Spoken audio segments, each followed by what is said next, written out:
우리는 자주 회복이라는 단어를 사용합니다. 몸이 아플 때는 건강의 회복을 이야기하고, 또 마음이 상했을 때는 관계 회복, 또 삶이 무너졌을 때 재정과 미래의 회복을 수목합니다. 근데 혹시 여러분들 이런 생각 해보신 적 없으세요? 나는 회복되고 싶은데 어디부터 무엇을 시작해야 될지 모르겠다. 저와 여러분은 회복을 참 원합니다. 그러나 막상 회복을 시작하고 회복을 경험하고는 싶은데 어디서부터 무엇을 해야 될지 우리가 잘 모를 때가 많습니다. 그리고 정말 이런 상황을 하나님께서 회복시킬 수 있나라는 의심도 저희 안에 때론 듭니다. 이런 마음의 질문들 속에 성경은 아주 명확한 진리를 우리에게 이야기해주고 있는데, 회복은 예배에서부터 시작된다라는 거예요. 회복은 어디서부터 시작돼요? 예배에서부터 시작됩니다. 우리가 애쓰고 노력하고 무엇인가를 주도적으로 해서 우리가 회복되는 것이 아니라 참된 예배 속에 우리의 참된 회복은 시작이 됩니다. 오늘 본문 이스라엘 백성도요, 위기 앞에서 방황하고 있습니다. 블레셋의 위협이 다가오고 과거의 실패가 반복될까 두려웠습니다. 그런데 그때 그들은 하나님께 돌아갑니다. 그리고 그 시작은 뭐였냐면 바로 예배였습니다. 여러분들 아브라함 한번 생각해 보시고 야곱 한번 생각해 보세요. 아브라함과 야곱은 실패하지 않은 자들이 아닙니다. 그들은 때로는 실패했고 실수도 있었습니다. 그런데 반복되는 실패와 실수 속에서도 그들이 늘 회복되는 그 시작은 뭐였냐면 제단을 쌓는 일이었습니다. 즉 뭐였다고요? 예배였다고요.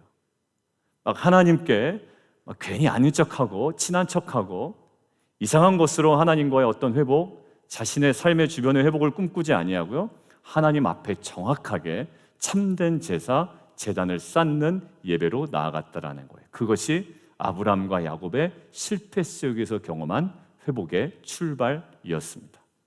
여러분들 오늘 본문 사무엘상 7장은요, 무너진 민족이 예배를 통해 하나님의 도우심을 경험하고 모든 삶의 영역에서 회복을 경험하는 장면입니다.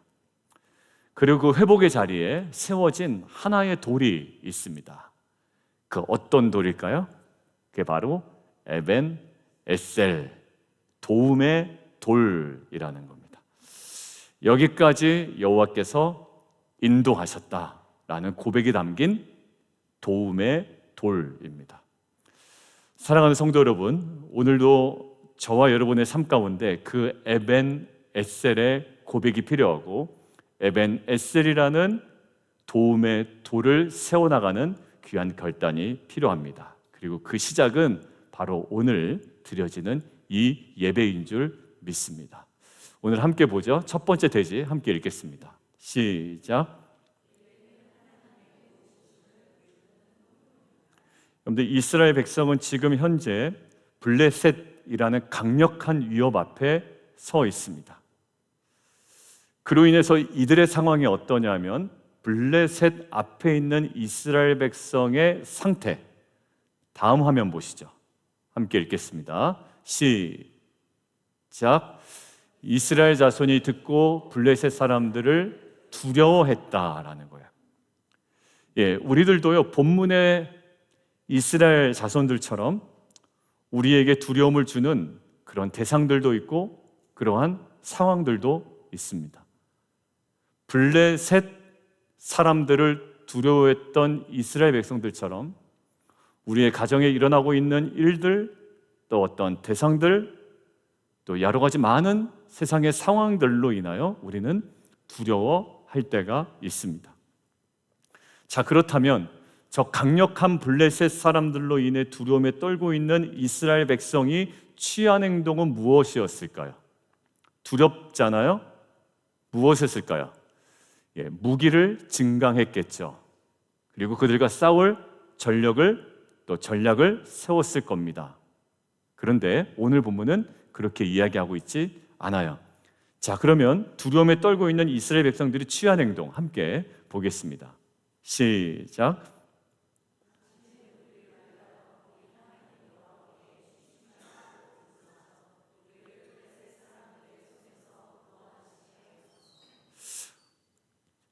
저기 보면 쉬지 말고 부르짖어 여호와께. 그러니까 우리를 위하여 무기 좀 주십시오가 아니라 지금 사무엘에게 무엇을 요청합니까? 우리를 위하여, 두려워하고 있는 우리를 위하여 쉬지 말고 부르짖어 주십시오라고 합니다. 여러분들, 이 부르짖다라는 단어가요, 밑에 보시면 자크입니다. 그러니까 이것은 소리 높여 절박하게 부르짖는 모습을 나타내는 거예요. 그러니까 단순한 기도는 아닙니다. 그러니까 단순한 기도라면 그에 걸맞는 동사를 썼겠죠. 근데 단순히 기도하는 내용과 다른 표현을 의도적으로 나타내고 싶었던 거예요. 그러니까 지금 뭐 하고 있다고요? 소리 높여 절박하게 부르짖어 달라라는 거예요. 이 말은 전심으로 하나님의 도우심을 구하는 영적 탄원입니다. 그러니까 몇 마디 하다 말다 끝나는 게 아니라요, 전심으로 하나님의 도우심을 구하는 영적 탄원을 해달라고 지금 요청하고 있습니다. 사무엘이 뭐 했을까요? 이 이야기를 듣고 여기 나온 것처럼 어린 양 하나를 번제로 드립니다. 올라라고 하죠. 태워서 올려드리는 그 번제를 드립니다. 그리고 예배 가운데 이스라엘을 위하여 부르짖습니다. 그런데 이에 대한 성경의 기록을 자세히 보십시오. 번제를 드릴 때 부르짖었어요. 자, 그 다음에 함께 보시죠. 시작.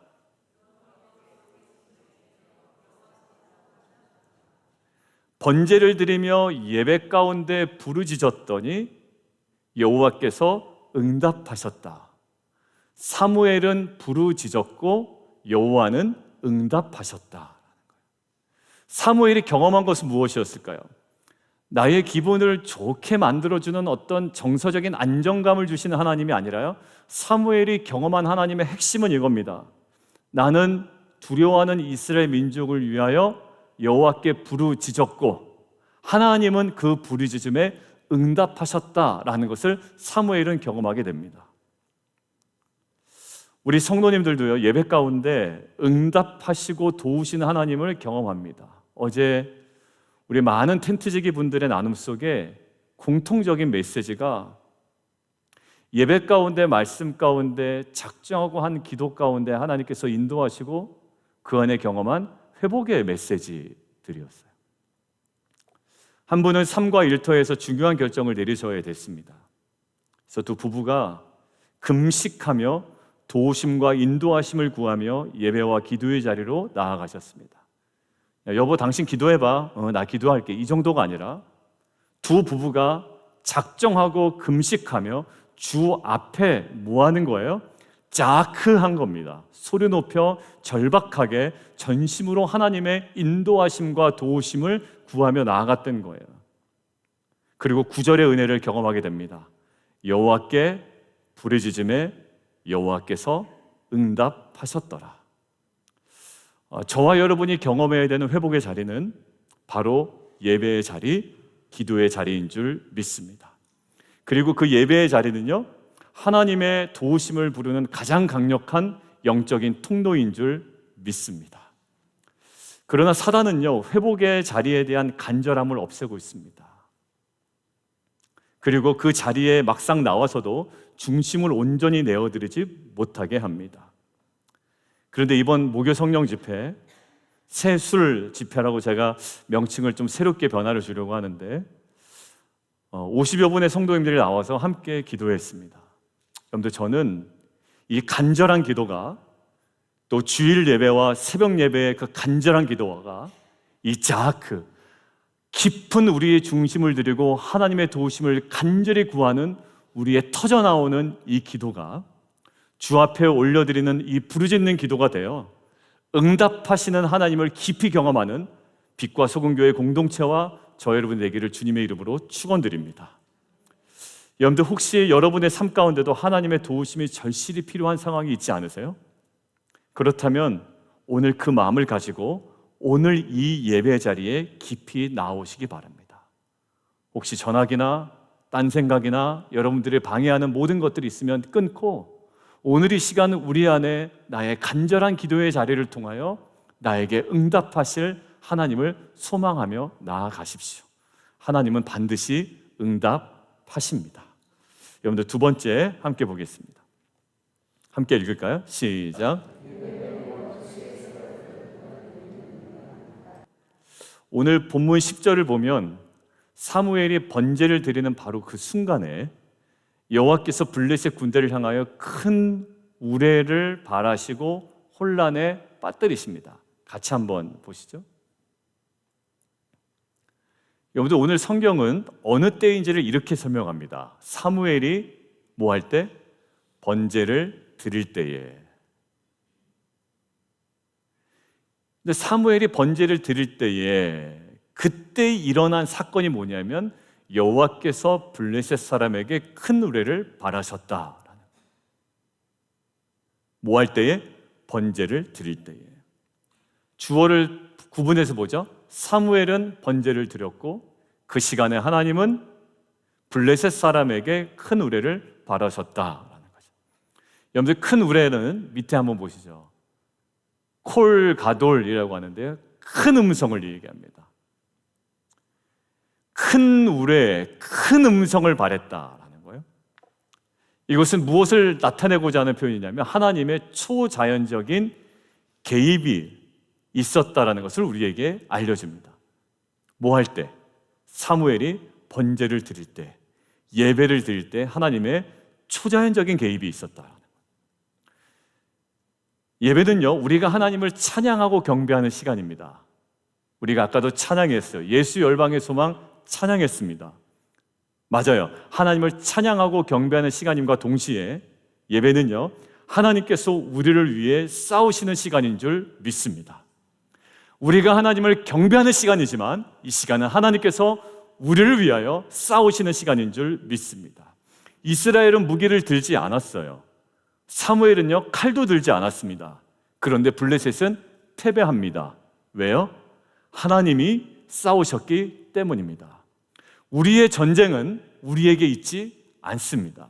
오늘 우리가 찬양한 것처럼 전쟁은 나에게 속한 것이 아닙니다.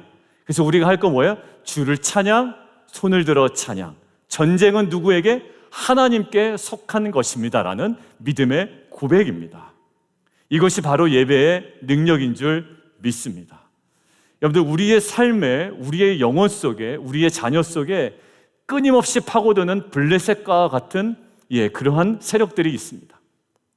그로 인해 우리 안에 불안도 있고요, 또 분열도 있고요, 또 갈등도 있고요, 두려움도 있고, 또 죄의 영향력도 있습니다. 여러분들, 이것들을 다 하나하나 낱낱이 우리의 힘으로 싸울 수가 없습니다. 가정의 부모님에 대한 기도 제목도 있고요, 가슴 아프게 기도하지만 변화되지 않을 것 같은 여러 가지 상황에 대한 어려움도 있습니다. 그러나 예배는 이 모든 것들을 새로운 문을 열어주시고 새로운 관점으로 바라보게 하시고 하나님의 궁극적으로 그 모든 문제들 앞에 싸우시는, 하나님께서 싸우시는 이 무대인 줄 믿습니다. 여러분들, 역대하 20장에 누가 나오냐면 여호사밧이라는 인물이 나옵니다. 남유다의 네 번째 왕입니다. 근데 그는 전쟁을 벌이는 데 있어서요, 암몬과 모압의 연합군을 싸우려고 하는데, 전쟁을 벌이는데 무기를 증강하거나 전력을 세우는 대신에 하나님께 한 가지 당부를 듣습니다. 무엇일까요? 찬양대를 조직하는 겁니다. 대오를 정하여 옷을 입히고 그들로 하게 합니다. 결국 예배를 드리게 하죠. 결국 이름이 왜? 여호사밧 찬양대입니다. 그래서 결국 모압과 암몬의 연합군을 그들의 전투력으로 이긴 것이 아니라 결국 그 현장을 무엇으로 만들어요? 하나님께서 싸우시는 예배 현장으로 만들었고, 결국 여호사밧 찬양대를 통하여 이길 수 없었던 벅찬 전쟁에 승리를 거두는 귀한 역사가 바로 그 찬양 가운데 일어나게 되었습니다. 여러분들, 아사왕 아시죠? 남유다의 세 번째 왕, 여아아 순서대로 갈 때 아사왕이 딱 직면한 적이 누구였죠? 구스의 몇만 군대? 100만 군대였습니다. 여러분들, 이디오피아의 100만 군대가 지금 쳐들어오고 있습니다. 근데 이 아사왕이 100만 군대를 이기려고 자기네들 군대는 60만 조금 안 됩니다. 아둥바둥 하는 것이 아니라 아사왕이 했던 행동이 뭐였습니까? 여호와여, 강한 자와 약한 자 사이에 주밖에 도우실 리가 없습니다라고 완전히 엎드려 그것을 예배와 기도의 자리로 만들어버립니다. 그 뒤에 어떤 메시지가 있죠? 구스의 100만 군대, 살아남은 자가 없더라라는 기록이 우리에게 주어집니다. 예배는요, 사도 바울처럼 감옥을 여는 능력이고 사단의 결박을 끊는 하나님의 능력임을 저는 믿습니다. 여러분들, 이재철 목사님, 천재 이승국의 아버지이기도 하고 이승윤이라는 유명한 싱 어게인의 1등을 한 가수의 아버지이십니다. 은퇴하셨죠. 이재철 목사님이 예전에 광고회사에서 잘 나가던 직장인이었습니다. 굉장히 스마트하셨고 승승장구하셨지만 세상에도 굉장히 잘 어울리셨던, 술도 많이 드시고. 이재철 목사님의 과거의 청년 시절 이렇게 얘기합니다. 음란, 교만, 분노로 얼룩졌던 내면의 견고한 진이 예배를 통하여 무너졌다라는 고백을 하시는 거예요. 뭐라고 하시냐면, 예배 시간에 설교를 듣다가 제 안에 있던 더러운 것들이 무너져 내렸습니다. 말씀과 기도와 찬양이 제 영혼의 탑을 무너뜨리고 있었습니다. 여러분들, 예배는 단지 의식이 아닙니다. 원수의 공격을 무너뜨리는 하나님의 전략인 줄 믿습니다. 여러분들, 살아가는 성도 여러분, 지금 삶 속에 도무지 이길 수 없는 싸움을 하고 계세요? 반복되는 죄, 관계의 갈등, 영적 침체 속에 무너지고 계신 분이 계시다면 하나님께서 싸우시는 예배의 자리에 다시 서는 결단이 저와 여러분의 있기를 원합니다. 그곳에서 주께서 반드시 일하실 줄 믿습니다. 그리고 우리를 이기게 하실 줄 믿습니다. 자, 세 번째 우리 함께 읽겠습니다. 시작.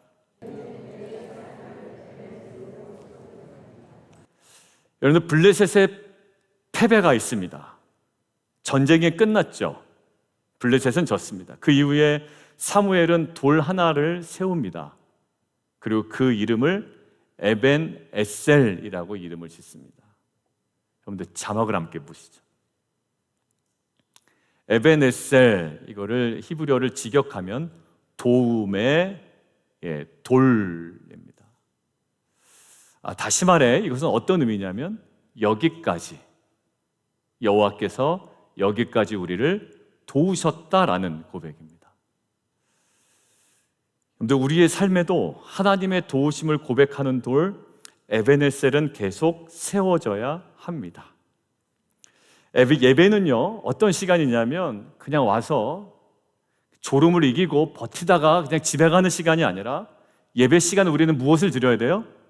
바로 그 도움의 돌, 하나님께서 맞습니다, 내가 예배 오기 직전까지의 내 삶을 지금 여기까지 인도하셨습니다라고 고백하는 에베네스의 돌을 세워나가는 그러한 시간인 줄 믿습니다. 여러분들, 여호수아가 요단강 건넌 이후에 무엇을 했나요? 맛있는 음식을 먹은 게 아니라 12개의 무엇을? 돌이죠. 12개의 돌을 길갈에 세웁니다. 왜 세우죠? 훗날 자녀들이 이 돌이 무슨 뜻입니까? 라고 물어보면 하나님의 은혜와 도우심을 다음 세대들에게 정확하게 전달하기 위함이었다라고 나와 있어요. 여러분, 그런 의미에서 오늘 드려지는 예배는 뭐라고요? 지금 여기까지 인도하신 은혜를 기억하며 우리의 고백을 담아 도움의 돌 에벤 에셀을 세우는 시간이라고 저는 믿습니다. 오늘 그냥 집에 돌아가시면 안 되고요, 여러 가지 많은 상황들이 있지만 하나님 그럼에도 불구하고 나의 삶을 지금 여기까지 인도하셨습니다라고 에벤 에셀의 하나님을 고백하고 찬양하는 그 도움의 돌을 세워나가는 예배 자리가 되기를 주님의 이름으로 축원합니다. 오늘 동민 집사님이 일부 예배를 드리셨어요. 근데 마지막 기도할 때 동민 집사님 기도가 그냥 툭 튀어나온 거예요. 자녀들과 또 우리 태주하고 우리 집사님과 떨어져 있잖아요. 그게 어떻게 보면 좀 어려운 상황일 수 있습니다. 근데 설교하는 중에 일부 예배 드리고 있는 동민 집사님 쳐다보는데 꼴똘하게 저를 쳐다보고 계신 거예요, 계속. 그 마음에 어떤 마음이 들었냐면, 버지니아로 빨리 오면 제일 좋지요. 그리고 같이 매주마다 만나서 주중에는 성격 공부도 하고 이런 시간을 하면 좋은데, 그래도 오늘 동민 집사님과 그 가정이 올려드려야 될 고백이 있다라는 마음이 있었어요. 지금 여기까지 인도하셨다라는 거예요. 우리 생각에는 아닌 것 같지만, 여전히 더 무엇인가가 이루어져야 될 것 같지만, 지금 여기까지 인도하신 이 장면조차도 우리가 올려드려야 되고 우리가 세워야 되는 도움의 돌 에벤에셀인 줄 믿습니다. 여러분들 마찬가지예요. 우리 동민 집사님뿐만 아니라 준경 집사님뿐만 아니라 어떤 분들에게는 지금 이 순간이 여전히 전쟁 중일 수 있습니다. 상황은 나아지지 않고 기도는 계속되지만 응답은 아직 보이지 않을 수 있습니다. 일터와 가족의 문제는 여전하고 관계의 어려움도 여전할 수 있습니다. 그러나 그러한 이유와 상황 때문에 에벤에셀로 도무지 고백할 수 없는 지금 이곳이 하나님의 열려있는 궁극적인 섭리 아래서는 에벤에셀의 고백을 드리기에 충분한 예배 자리인 줄 믿습니다. 하박국 선지자의 고백을 잘 보세요. 무화과 나무가 무성해요? 아니요, 무성하지 못해요. 외양간에 소가 있어요? 없어요. 그러면 지금까지 여기까지 인도하신 에벤에셀 하나님 고백할 수 없겠네요. 그죠? 그런데 그가 뭐라고 얘기합니까? 그렇지 않음에도 불구하고 나는 여호와로 말미암아 즐거워하리로다, 구원의 하나님으로 인하여 기뻐하리로다라고 고백합니다. 남들이 볼 때는 에벤에셀의 하나님을 고백할 수 없는 환경에 놓여 있지만, 그럼에도 불구하고 지금 여기까지 인도하신 하나님의 은혜에 대한 도움의 돌 에벤에셀을 그 자리에서 세워나가는 거예요. 저는 그 상황 가운데서도 지금까지 인도하신 하나님의 은혜를 기억하며 각자의 도움의 돌 에벤에셀을 세워나가는 저와 여러분의 삶 가운데, 하나님의 열린 궁극적인 섭리 가운데 온전히 하나님의 그림과 하나님의 구원의 계획이 성취되어지는 복된 가정과 삶이 되기를 주님의 이름으로 축원드립니다. 이것이 바로 아직 아무것도 이루어진 것이 없을 때에 드리는 예배, 그러나 믿음으로 하나님의 도우심을 선포하는 에벤에셀의 예배인 줄 믿습니다. 전체 카톡방에 공지 한번 했죠. 이혜경 권사님 조카 지인자매가 44세라는 짧은 나이에 하나님께서 부르셨습니다. 어제 모임을 끝날 때 권사님이, 목사님 제가 좀 잠깐 나눠도 될까요? 라고 하면서 우리 텐트지기들과 하나하나 차근차근하게 나누셨습니다. 그 이야기를 듣고 집에 오는데 제 아내가 권사님 나눔 가운데 뭔가 뜨거움이 임했다라는 거예요. 제가 권사님의 그 어제의 느낌을 고스란히 표현할 수 없지만 44세의 젊은 나이에 또 정말 너무나도 정답게 사랑해 줄 수 있는 남편도 만나고 어린 자녀 3명이 있는데 하나님께서 왜 데려가셨을까라는 질문이 생기셨다라는 거예요. 얘기의 결론은 뭐냐면 결국 지인자매의 삶이, 거기까지 인도하신 삶이 이미 충분했다라는 거예요.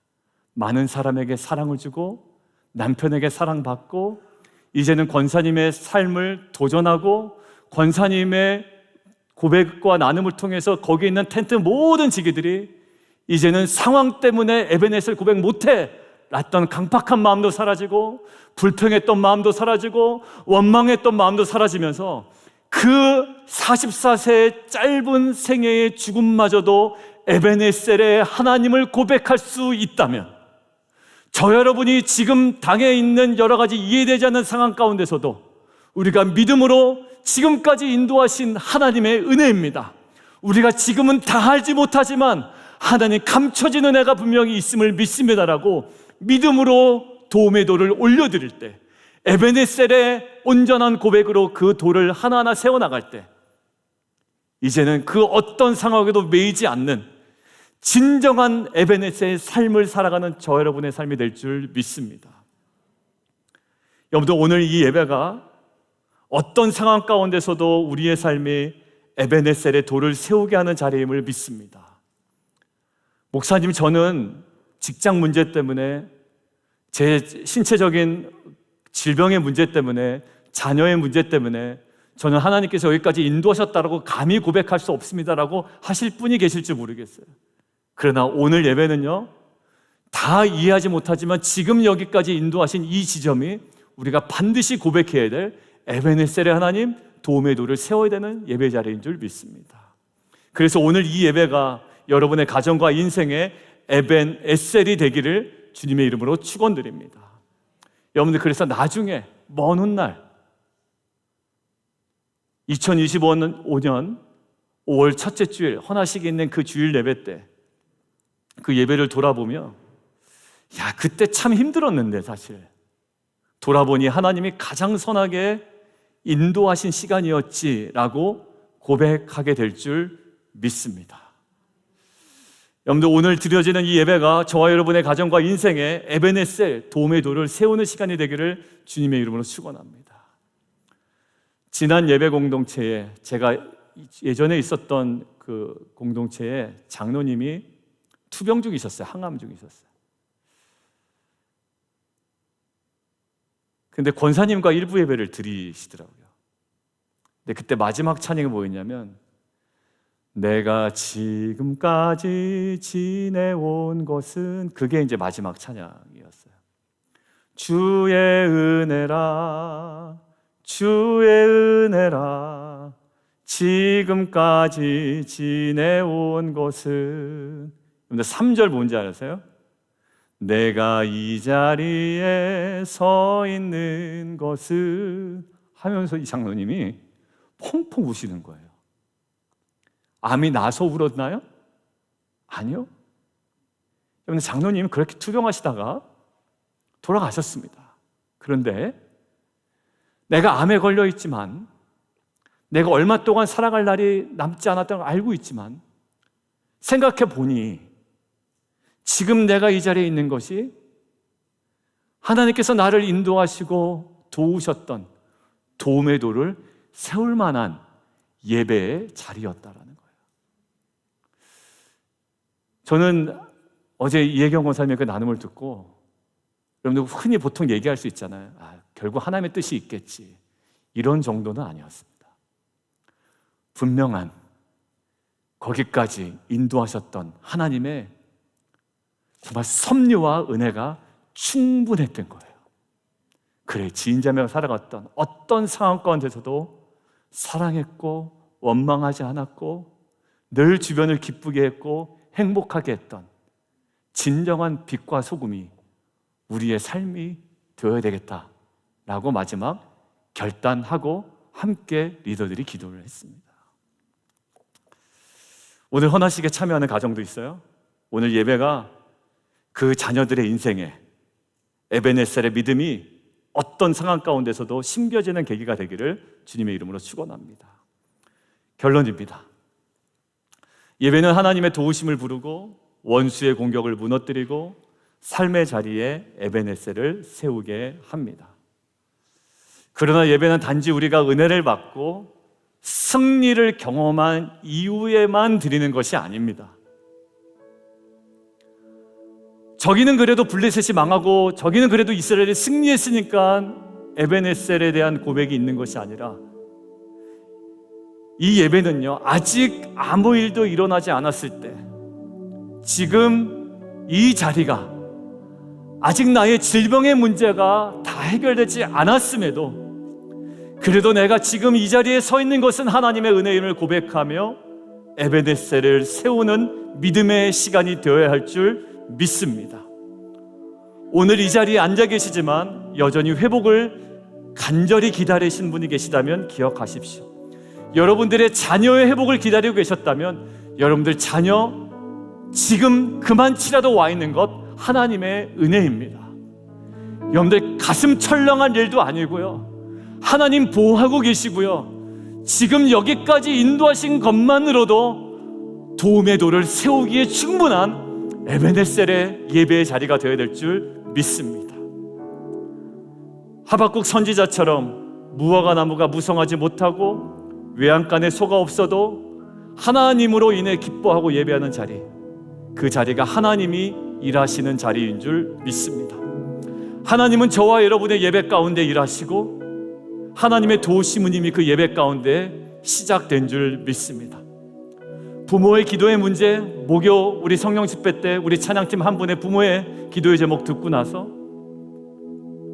여러분들 쉽지 않고 우리가 기도하지만 그러나 막상 해결될까라는 그 의심도 있고 또 우리가 기도하지만 여러 가지 많은 마음의 짐을 가지고 예배 자리에 나오셨을지라도 하나님은 그 오늘의 예배를 기억하시고 우리의 그 고백 위에 에베네셀의 은혜, 우리가 알지 못하는 그 놀라운 회복의 은혜를 허락하실 줄 믿습니다.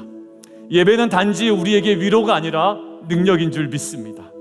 예배는 회복의 출발점이 될 줄 믿습니다. 오늘 예배가 그 시작이 되기를, 저와 여러분의 삶의 그 시작이 되기를, 그리고 지난주에 오셨던 그 목요 성령 집회 그 자리를 정말 우리가 다시 한번 소망으로 붙들고 기도할 때 그 예배와 기도와 우리의 부르짖음, 자크를 통해 우리를 이기게 하시고 승리하게 하시고 패배할지라도 우리를 또 다른 생명으로 인도하시는 하나님의 은혜를 맛보아 경험하는 저 여러분 되기를 주님의 이름으로 축원합니다.